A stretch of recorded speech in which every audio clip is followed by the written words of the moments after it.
The Harrington School for Boys closed in 1972 after the headmaster, Alistair Vance, vanished, not fled vanish. His hard, kind and half-finished ledger remained in his oak-paneled office, dust settling over them like a shroud. The imposing Gothic building stood empty for decades, a decaying sentinel on the outskirts of town, until the Harrington Arts Collective bought it, aiming to transform its grim history into studios and galleries. Painter Maya Flores secured the coveted residency in the East Wing. Her studio was the old dormitory, a long, high-ceilinged room with tall, arched windows cut in grime. The air-tasted style, thick with the ghosts of chalk dust, sweat, and something sour beneath. Like all milk, the collective had renovated minimally. Fresh white paint over cracked plaster, industrial lights buzzing overhead. Yet, the moment Maya moved her easel in, she felt it, a pressure, not just the weight of history, but a physical heaviness, as if the air itself resisted movement. Then came the sounds, not footsteps or whispers, but something stranger. A low, resonant hum felt more than heard, vibrating up through the worn floorboards into her bones. It came at irregular intervals, lasting minutes or hours, always seeming to emanate from the far wall, the one shared with the long, shield head master's office. The collective director, cheerful skeptic, blamed old pipes or the wind whistling through blocked chimneys. Gothic ambience. Maya, channel it. Maya tried. She painted stark abstracts, trying to capture the building, its oppressive geometry, the shadows pooling in corners like spilled ink. But the hum intruded. It was uncloud, but it was insistent, a constant, unsettling from beneath the surface of silence. It made her teeth ache. Worse, it began to affect her work. Pain would inexplicable, blighting and drip like tears. Charcoal lines smudged into blurry, weeping shapes. Canvases left. Overnight developed faint, damp patches in the corners, smelling faintly of ozone and damp wool. One sleepless night, drawn back to the studio by an irrational need to confront the noise, she pressed her ear against the cold plaster of the humming wall. The vibration intensified, a deep cellular tremor. And then, beneath the hum she heard it, a rhythmic thudding, not frantic but slow, deliberate heavy, thud, thud, thud, like a fist pounding, muffled against stone, where her head, panic flared, sharp and cold. She jerked away, as she did. Her hand brushed a section of silver rumbling plaster. Near the skirting board, a chunk fell away, revealing not brick but dark, rough hewn behind it, heart pounding. Maya grabbed a palette knife and carefully chipped away more plaster. Beneath a century of paint and neglect was a small, recessed door barely 3 feet high. A servant's passage. A forgotten cupboard. The iron latch was rusted shut. The hum pulsed stronger now, seeming to flow from the tiny door. The thudding grew clearer. Thud, thud, thud. Maya felt a wave of profound despair wash over her, thick and cloying. It wasn't her own.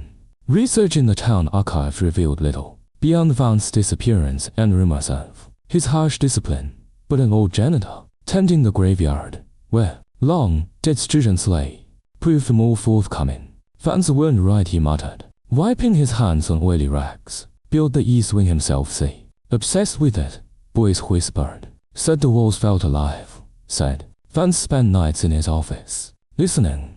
Then he was just gone, left his head. He spat that place. Once, built wrong.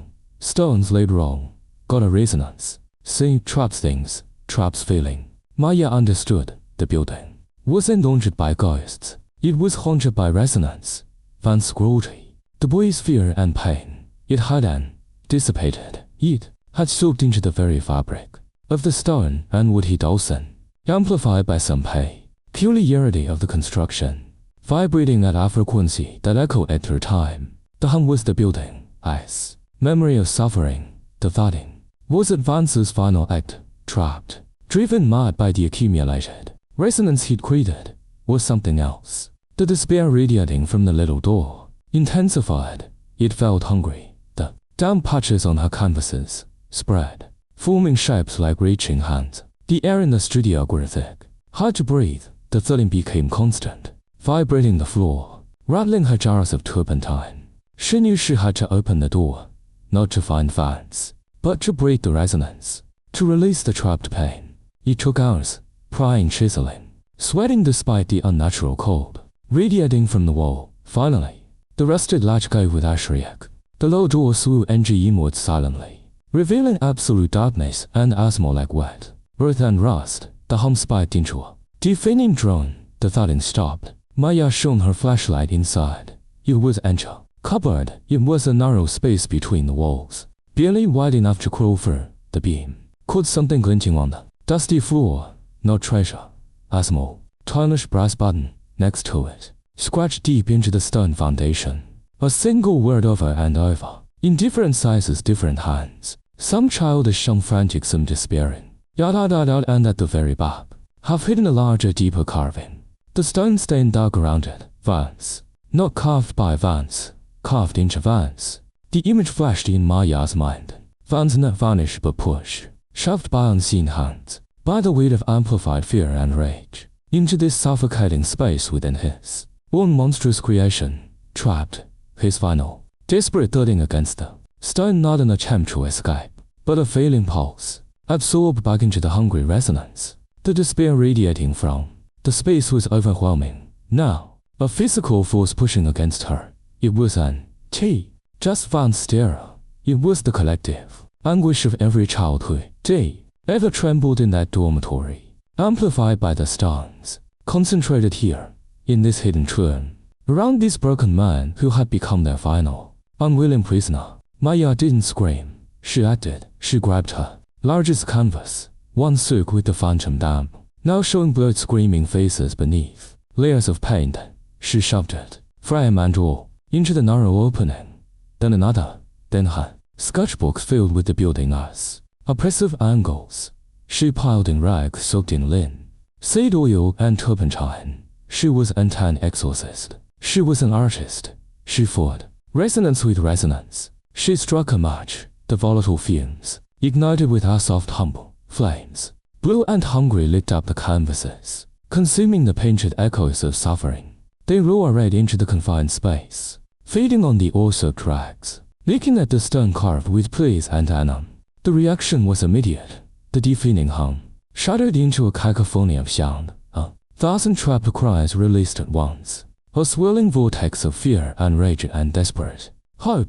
The studio lights exploded in showers of sparks. The floor buckled, plaster rained from the ceiling, the air itself wild. Maya stumbled back, covering her ears, shielding her eyes from the inferno roaring within the wall. She felt the heat, but also felt the pressure lifting, the suffocating despair unraveling.